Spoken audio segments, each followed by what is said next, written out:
everyone. Welcome to Eligible In. I'm Devin, your host. And before we do anything else, I just have to start here. What is the most surprising place you have ever lived, Scout? Well, when I was about 6 months old, I moved to Russia, and this was in the late '90s, a few years after the Cold War ended, and we were there for a few years, and then we moved to Japan, but the circumstances in which we left Russia was a little bit mysterious, and so I always think my parents are spies, potentially, but they haven't, you know, fessed up to that yet. Well, what spy would? Exactly. They're playing the long game here, and I kind of respect it. That is incredible. So, what is your life now? I guess a little bit of background about yourself. So, where are you from? Where did you land? Where are you now? What does your life look like, present day? Yeah. Well, I'm from Colorado originally. I grew up right outside Boulder, Colorado, and I live in Chicago now. And yeah, I work in marketing for a tech company. And yeah, that's kind of my general life right now. Okay. And then what do you do for work and what drew you to that path? You mentioned marketing. Yeah. I work in marketing as a creative manager, but I've worked in advertising. I worked at different advertising agencies. I worked in public relations, and then wanted to go in house somewhere, so I joined my current company, which is a tech company, and I work with a ton of different, mostly food brands now. Cool. Okay. That sounds fun. Yeah, I really like it. Kind of allows me to be creative and strategic, and I work with sales teams, and then I work with, you know, do a bit of creative strategy. So I get a lot of different kind of, parts of my brain that I get to work with. That's awesome. It sounds like too that you have a pretty ambitious dream beyond your current career. What is that and where did it come from? How was it inspired? Well, so I love what I do now. I'm really happy doing what I do now. But one day I have this dream of starting my own business, and I'd love to go to business school and get my MBA, but I'd love this is kind of my dream. I really want to start my own business that helps, you know, this is, big picture helps millions of women. If it helps men, that's amazing too. But creating like a product or creating something that helps millions of women would be kind of is my dream. Now, I haven't come up with my idea yet. It's kind Yeah, of a work in that's progress, good. but yeah, I need, someone to kind of help me brainstorm. But I'm really inspired by the founder of Spanx. And she was, around my same age when she started Spanx. And she grew this company into, this huge company that millions of women use now. And she does philanthropic work within her company as well. So I'm kind of inspired by her story, and just would love to do something similar in my life. Sarah Blakely is so cool. And it's She's how she amazing. got her start is so interesting too. She was going like door to door, wasn't she? She was a door-to-door I'm trying to remember. salesperson, and she sold fax machines. Yes. And, when she was in high school, she would listen to these kind of like manifestation tapes, and so she was a little bit ahead of the curve, before people do that now. But when she was in her late 20s, she kept like asking the universe. She's like, "Okay, give me idea. I want a different kind of life for myself." So when she was in her late 20s, she finally came up with this idea for Spanx, and then, was basically pitching herself to different manufacturers to make it. And then eventually one of them took it. He didn't believe in the idea at first, took it to his wife, and then the wife was like, "No, this is amazing." So he ended up manufacturing the product, and it ended up growing, and she, did all these crazy things, like took the salesperson from Bloomingdale's into the bathroom with her to show her what it looked like. And I'm just inspired by someone who kind of has that sort of, persistence and belief in their ideas, and kind of, you know, not willing to take Not willing to give up, you know? I'm Yeah. inspired. Knew in her mind, in her heart that she was gonna make it, and she did. Yeah, it's such a good story. What would you say a typical week looks like for you outside of work, outside of your job? Yeah. Well, day to day, I might, go to work. Usually I'm working out every day after work, and then I'll come home and do the kind of normal stuff that everyone does. But, if it's a weekend, I love to play tennis. Definitely during the summer and spring, it's a little bit nicer outside here. I love to play tennis. I love seeing friends. I'm definitely a big reader. So I'll read a lot, movies, shows, do that. But yeah, it's all about like social and then, a few different like fun I like creative projects, like crafts and doing something like writing or painting or drawing, taking different classes. I think I've had every hobby under the sun at some point, but you know, I think it's just yeah, day to day, trying different things, being active, being social and yeah. So fun. You mentioned reading. How do you choose what book you read next? If sounds like you've read a lot. Well, I'm named after a book. I'm named after this book called To Kill a Mockingbird. I've heard of it. Some point, like most people will like get assigned it in high school English and then they'll like spark notes it and then move on with their life. My mom absolutely loved the book. And so she named me Scout, which is after the main character in that book. And so I just have always loved to read. And so, like, there's a few different ways I'll pick books. I'm a huge Goodreads person. If that is kind of like it's like a review site for books, essentially. So I'll go on Goodreads. I like different like best of lists, like the New York Times best of lists, but I'll read everything.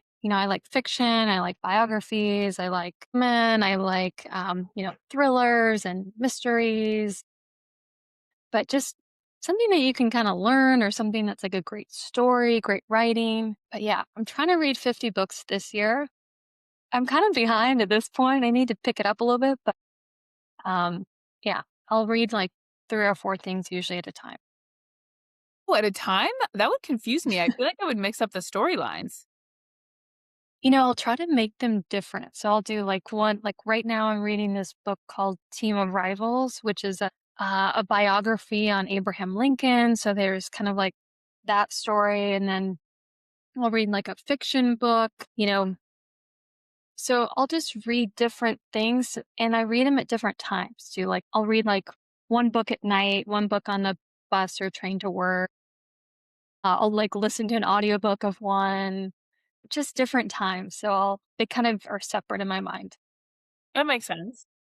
Do you ever recommend books for other people? If someone asks me for a book recommendation, I always love to give that. I'll give, it's hard to give a book recommendation because people are kind of like music. People are very particular about their tastes. Mhm. But there's a book that I've loved giving out. One's called The Heaven and Earth Grocery Store, which is just an amazing book in general, but it is very readable, has like a great story about this they're kind of solving a murder with these two like poor communities in Pennsylvania. But it's just a great story, kind of touches on a bunch of different themes. It's also kind of a crowd pleaser. So it's safe to recommend. So Mhm. I'll recommend that sometimes. I've given that to like a bunch of people. And then I don't know, I'll try to recommend based on people's interests or, I'll try to like ask a few questions like, do you like fiction? Do you like nonfiction? Do you try to get a sense of what they're into. But then yeah, I definitely would say making book recommendations is kind of something that I enjoy. That's so fun. Yeah, it's like a personality quiz in a way. Yeah, exactly. Matchmaking almost. Yeah. And if somebody's a reader, green flag, I Yes. always say. Yep. It's a good thing to have on the list, the checklist. There is something it sounds like that you're trying to accomplish this summer. that's a bit outside of your comfort zone. What is that, and what made you decide to go for it? Okay, so this summer, I really want to get my sailing license. And I grew up in Colorado, so not like on an ocean or anything. Last summer, I started taking sailing classes because I was going out with people on sailboats and I was like, I should learn how to do this myself. So I'm trying to get my sailing license this summer. I loved it last summer when I took some classes and you have to get like a certain number of hours on the water. And it's not like you have to take this written test and this test on the water, but you also have to get like a certain amount of hours. It's kind of like so getting the hours on the water is kind of the, the part that I'm not sure about. You kind of have to essentially go to these yacht clubs or sailing clubs and kind of like uh, convince people to let you work on their boat.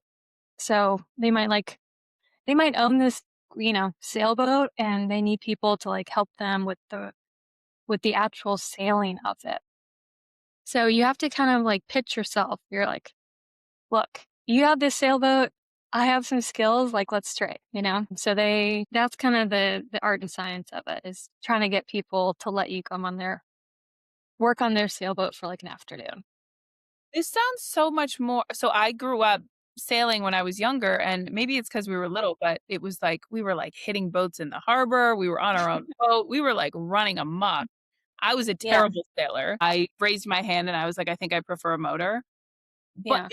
But that was, like, Massachusetts. Is it different in Chicago where you're required to get a we weren't I don't think you even need a boater's license at this point in time in Massachusetts, even to operate, like, a motorboat, Yeah. but maybe it's different. That's a great question. I don't know. Basically, what I'm trying to get is my keelboat license, and they might have smaller boats that you know, I know what you're talking about. The kind of like tiny Gosh, things that you're just like kind of doing yourself, and yes. It was like the you know size of a bathtub.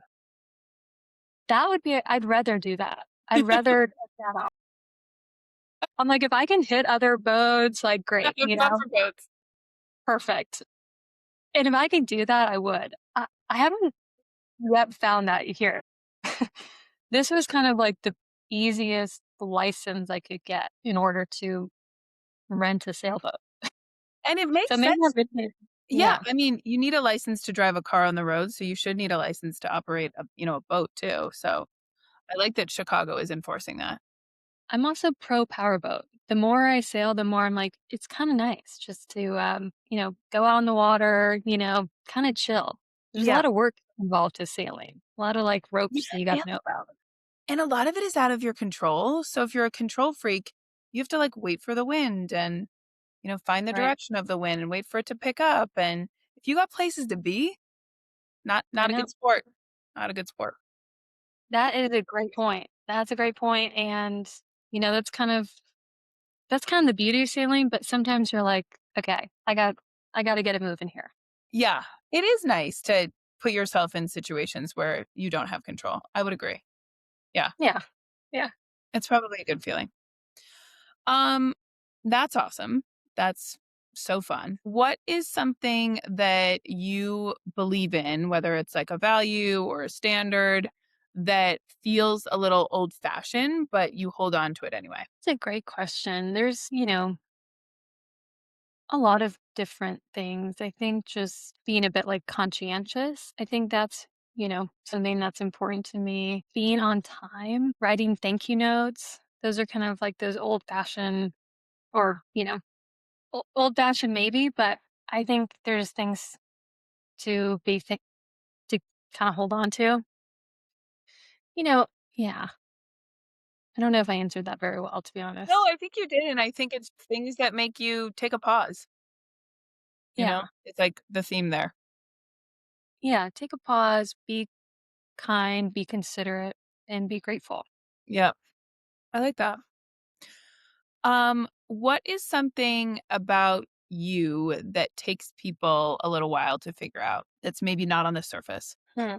Well, one thing about me, I have kind of like this unique family. Like I have for instance, I have a brother with special needs, and that was a big part of my family's life growing up because, like, my mom started this huge center for autism in Colorado. And so I worked with a lot of, adults and children with special needs growing up. So it's definitely shaped the way I view the world and how to treat other people. And especially anyone that's a bit different, I just have a huge soft spot for. And kind of, there's a lot of things that kind of just don't phase me anymore, too. Like if somebody's, being loud or, people need a little extra time to do something or I don't know, it shaped my worldview in so many ways and just uh, how we treat certain, you know, people in society and just how special and unique everyone is. I think what I've learned is that, everyone is here, everyone makes a difference and everyone is here for a really important reason. Things will happen, like throughout your life and um there's so much to learn and there's so much to appreciate about each other. But I think, yeah, just having a brother with special needs has um changed the way that I view the world in a lot of ways. Yeah. So, and it's not something that I always, you know, tell people right away either, too. Mhm. Yeah, it sort of changed your outlook. Yeah, it definitely has. What is the best trip or place that you've ever experienced, and what made it special and stick with you? Yeah, there's a few places. Like I went a few years ago with my mom to Tuscany and we went wine tasting and we went to this like beautiful hotel in this countryside and we were like one of the only people there and just to have, really simple beautiful food and drink wine and just spend that time with my mom was amazing. But so that was just great just to be able to, like, relax, but I also just love, like, a trip to Mexico. Like, I love sitting by the pool, sitting by the beach, reading a book, having a margarita, like, those are some of my favorite trips, with friends or with my family, just being able to relax, just being able to chill. There's other things that we've done that my family loves to travel, especially my dad. He always, like, wants us to do these kind of, like, crazy things, but, like, a few years ago, the we went to the Galapagos in Ecuador, and it was, like, right on the equator. It's, like, incredibly hot, and the sun is super strong, and we were, like, scuba diving and snorkeling for a few days, and I got, like, insanely, insanely, insanely sunburned, and, like, my I was, like my whole body was, like, you know, basically swollen from the sun, and then he had us, like we go into Ecuador, and we're, like, he wanted us to, like, climb this volcano the next day, so you can imagine, like, how miserable I am basically at this point, like, I'm so swollen, like, my I could barely put my shoes on because my, like, whole body is, like, sunburned and, like, my legs are swollen, and we're, like, climbing this volcano, and, like, it was, like, this, incredibly steep, and, like, it's, just the the path is, like, crumbling below us, and so we'll do, like, that kinda stuff too, but what I really love is just kinda chilling on beach. Yeah. Less so the structured activities and more just the relaxation, having nowhere to be.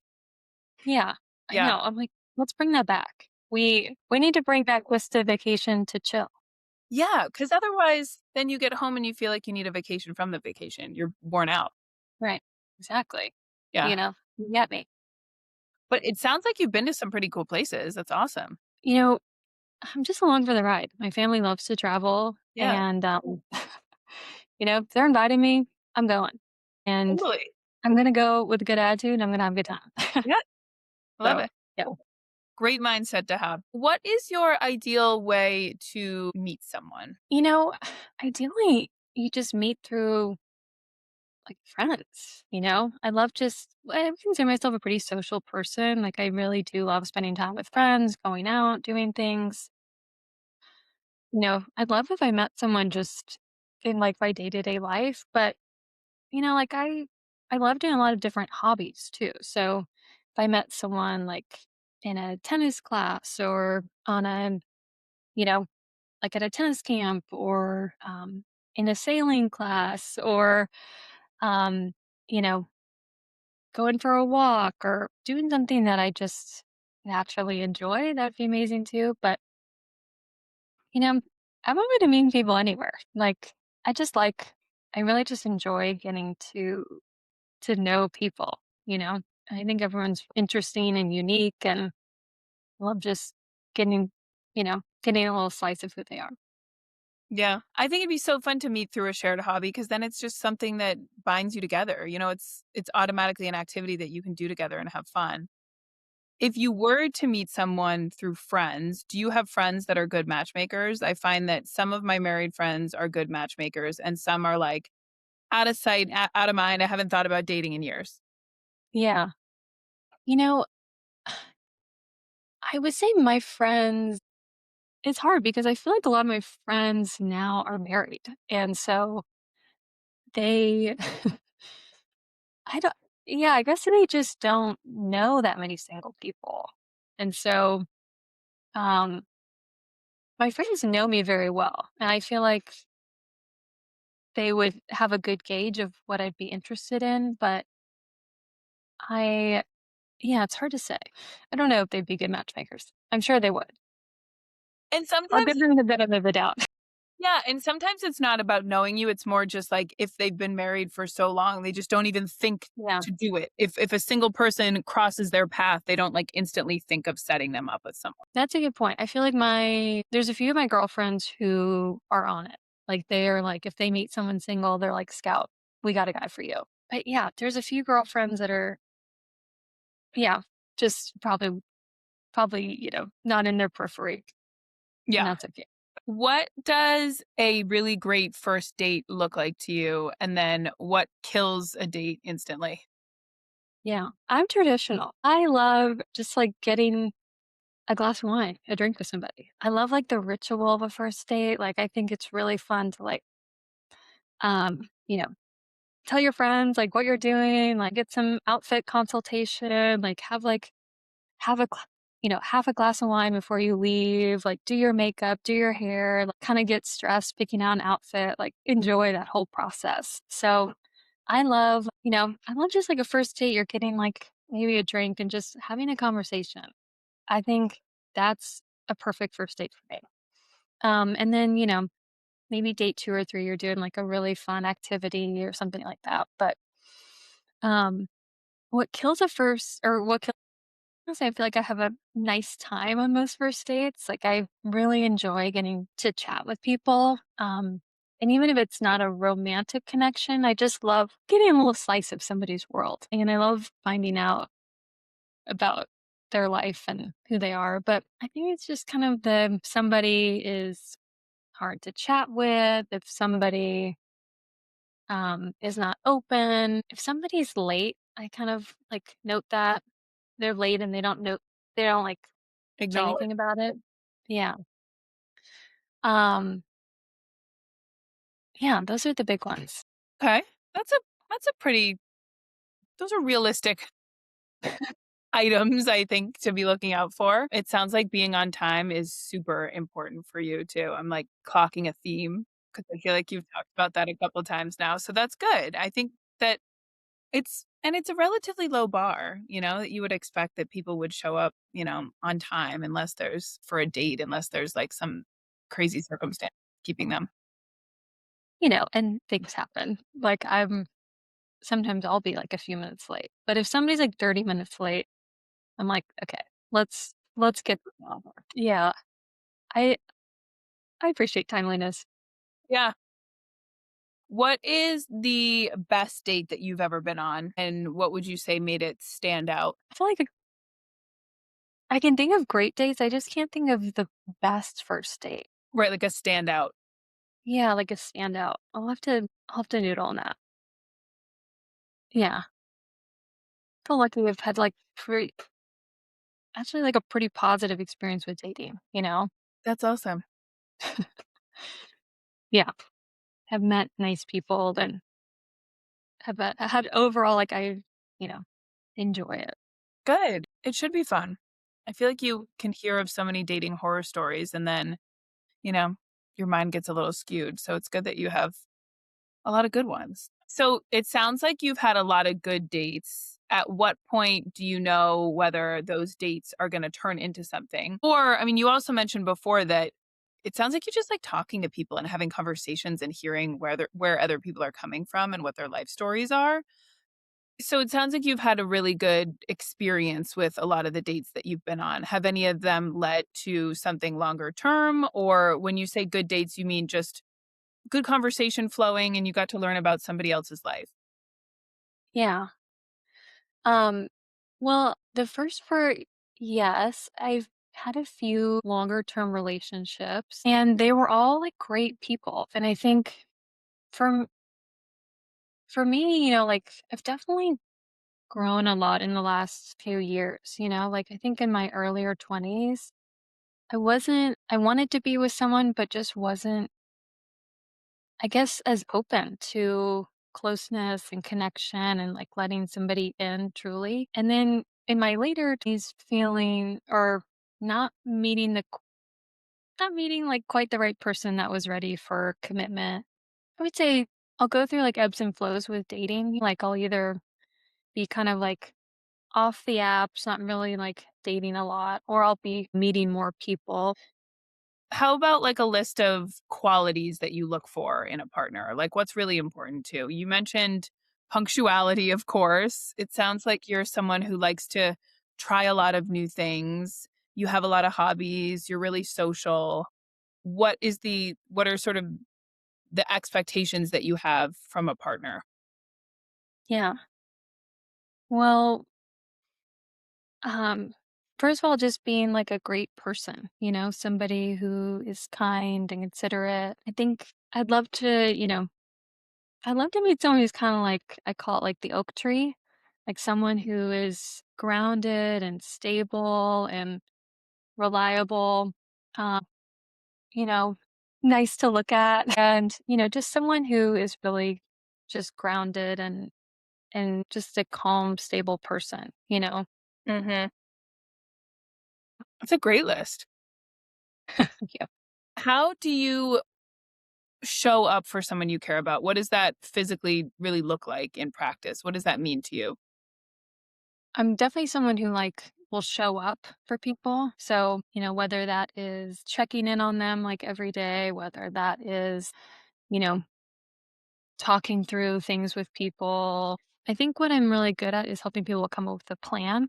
Like if there's an issue in their life, I'm like, okay, let's figure this out. Like I'm good at helping people take action in their life to fix things. So I think that's a strength of mine, but you know, it's a balance between like I want to be empathetic to people and support them, but also like, okay, let's get this figured out. Let's fix this for you. Right, because you can also fall into that sort of relationship habit where you're the fixer and you just look for a project. And I don't think anybody wants that either. Does that happen to you often, or are you good at sort of knowing the boundaries there? Yeah, I think I definitely fall into that. I think I'm a fixer with a lot of people in my life, with my friends, with myself too. Like if there's an issue, I'm like, let's change that. So I'll do that with people I'm dating too. Like if somebody is unhappy with their career or if somebody's unhappy with like they're having some kind of problem. I'm like, we can change this. We can fix this. Like, let's figure this out. Yeah, I want people to realize that their life is essentially like you're the captain of your ship. So Mhm. if there's something that you're unhappy with, like let's do it. Let's change it. I have that same mentality for myself too. Um, I'm really persistent. So that's probably my only skill is like I just don't give up. So if there's something that I'm not good at but would like to be good at, I'll stick with it for years if that's what it takes. Even Mhm. with my own job that I'm at now. I think yeah, so I'm just I think I'm a kind of person who, like, takes accountability for my life and things that I'm not happy with. I'm like, "You can change this." And Mhm. I want to help the people in my life do the same for themselves in a way that's, obviously kind and supportive, but just helping people realize their their own agency. But yeah, sometimes I'm good at just helping people see things from an outside perspective. Are there things that would be deal breakers to you? The big one is, yeah, there's a few things like honesty is huge for me. Just being honest about the big things, the small things. I think someone who has like emotional maturity and just, someone who's calm and secure in who they are. Yeah. Deal breakers. Yeah. Honesty's the big one for me. How do you know when you're really falling for someone, genuinely falling for them versus just sort of enjoying the connection temporarily, enjoying the conversation, the moment? Yeah. Well, I'm a romantic at heart. I love love. I love falling in love. I think for me it's really, am I envisioning, my life with this person beyond just like, am I envisioning the next date or the next, conversation with this person? Is this someone that I really trust? Is this someone that I can rely on? Do I feel happy? Do I feel safe? Like, you know, do I feel secure in this relationship? These are all, things. I mean, if you if you're in love, you know it. Whether and it's different than just liking somebody. It's different than just being like, you know, I can't wait to like, you know, see this person for the next date or like, when's he gonna text me next? Or, you know, am I gonna get like a kiss? Like, these are all different things and being like, okay, I really love this person. I care about this person. And Mhm, I want them to have a great life too. mhm. The excitement, the anticipation of when you're gonna hang out with them next. Yeah. Yeah. It's different than the the secureness of love. Yeah. What are you looking for right now at this very moment, at this point in your life, out of a relationship? Or maybe it's not, maybe it's like being sick, whatever that might be. Yeah. Well, I definitely do want to get married. I want to have kids, but I want to, meet someone that I can, you know, have a great friendship with, can develop into a relationship. I want to find like the right person, the right partner. But yeah, I guess I'm okay like the time that it takes, Mhm. Eventually, yeah, I'd love to be married and have kids, but it's just about finding the right person for me and finding like a great friend, a great partner. Yeah, so you're okay with the journey, whatever that takes, whatever that involves, you wanna get it right. Yeah. Sometimes it's just like a few great dates, and that's great too. Mhm. But yeah, eventually you're like, okay, I'd like to, get this moving here. Okay, so we're gonna play a fun little game, Okay. um, and it's called we've named it the Scout Report. Okay, great. So you've lived in Russia, you're getting your sailing license, you send book recommendations like a one-woman literary society. We're gonna put all of that to the test, so there's no wrong answers, it's just you, completely unfiltered, and we're gonna ask you a couple questions. How does that sound? Sounds great. Alright. So, you lived in Russia near the end of the Cold War. Your parents won't confirm or deny being spies.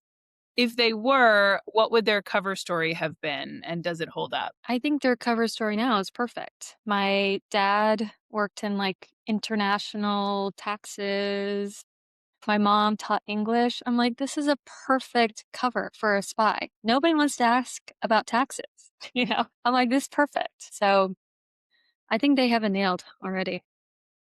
Do you think there'll ever come a time you could get the truth out of them? Hopefully on their deathbed. Yeah. You have a gift for matching people to books, it sounds like. Based on the vibe that you've picked up from me, is there a book that you would assign me from your rotation and why? I'd have to ask like a few I know questions. you might not know me well enough, so it's a total on. I'm kind of bad with the on the spot. Like I want to reference my Goodreads. I want to go back. I want to, Yep, do the I research. yeah. We can give you a I hall need pass like on this one. okay. Yeah. I'm gonna think about this though. Okay. I'm gonna think about this one. Yeah. That would be great because I actually am in need of a new book. Question number 3, you're on a sailboat on Lake Michigan with someone you're newly dating, and a storm rolls in.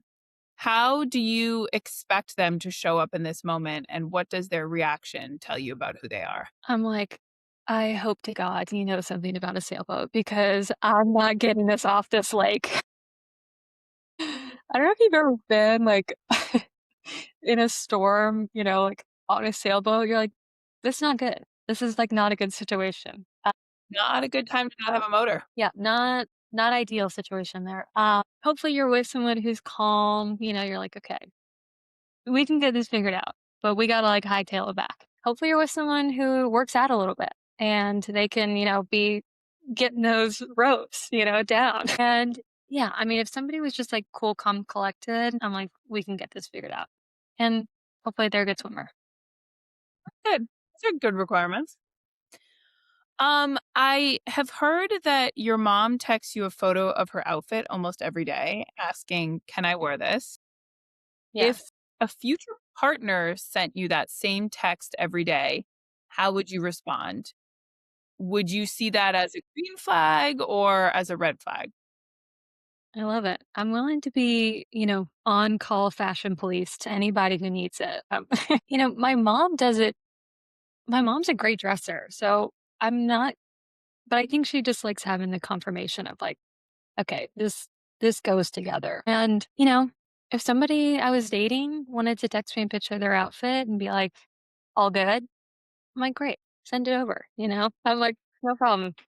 I love that. So you listed a few things that are always in style. So a great pair of jeans, being on time, a dirty martini, a handwritten thank you note. If you were to apply that logic to dating, what are 4 things about a person that never go out of style? Ooh, holds the door. I think that's a good one. Holds the door or, holds the car door. Being nice to waiters. Knowing like what to order at a bar. Like, what's your go-to drink, And texting someone soon after a date just to let them know that they had a good time or didn't, but, you know, letting them know. If you were to paint a watercolor portrait of your ideal relationship, not necessarily the person, but the feeling of it, what would that look like? So describe the colors, the mood, the setting. Food. It's all warm for me. It's all about like warmth. So maybe pinks and reds and oranges. What's the setting? Maybe it's like, I don't know. I don't want to go too cheesy. Like maybe it's like Please a, do. it's like a beautiful sunset or, it'd be something like I love, like getting oysters and like a glass of wine. It's yeah, somewhere beautiful and it's warm. The two things that I'm It's lovely. going to mind. Okay. It sounds like a painting I would buy. Yeah, thank you. So you have a dream of building something that helps millions of women. Unsure exactly what that looks like now Yeah. so far. If you had to pitch that dream in 60 seconds to somebody, how do you do it? What are you building? Well, I'm building something that's going to help millions of women. And um it's hard to know without knowing the idea. But I just have this dream about developing something, creating a product, creating, a company that gives back to the world, helps women. If it helps men too, fabulous. Makes an impact, makes a difference. And why women specifically? I mean, I have my own, you know, Yeah. theories and thoughts, but I would love to hear it from you. Well, I'm a woman, but also I think women like have made such a huge impact in my own life, like with my mom, with the female friendships that I've had. They've had just an amazing, amazing impact in my life, such a positive impact, and men too. But the relationships that have really changed me as a person have been women. I think that, as we continue to uplift other women and to just grow stronger, it just uplifts everyone. So Mhm.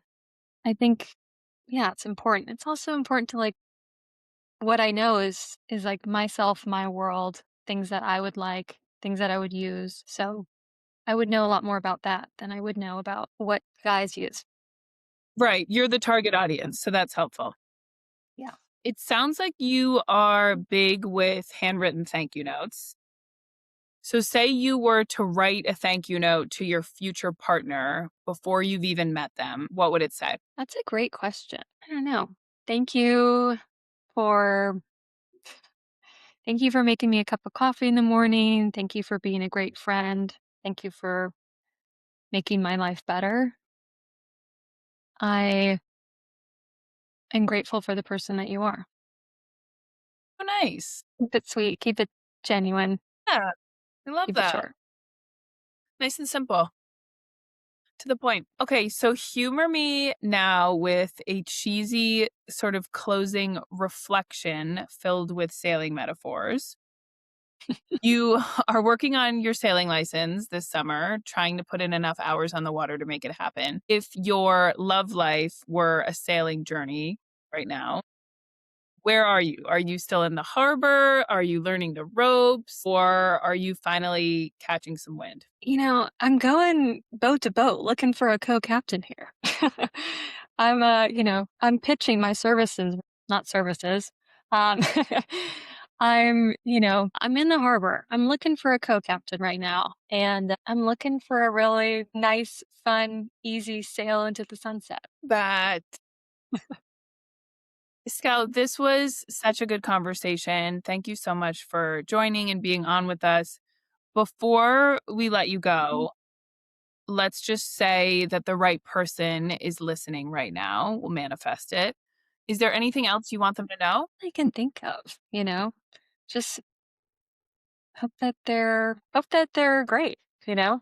And I can't really think of anything, to be honest. Okay, that's good. That means we covered everything. Yeah, I really appreciate your time. Thank you so much, Devin. Thank you. And just a reminder to everybody listening, you can check us out at EligibleIn.com. And you can also reach out at hello@EligibleIn.com if you want to be our next guest or if you want to nominate someone else that's worth featuring. Thanks for listening to Eligible In, a production of Eligible In Media. Our theme song is by Monster Rally. If you see someone you like on our show, or if you would like to nominate yourself or someone you love to be interviewed by us, please visit us at EligibleIn.com for more information, including a link to subscribe to our newsletter, where you can stay up to date on our newest episodes, as well as exclusive features of our eligible people.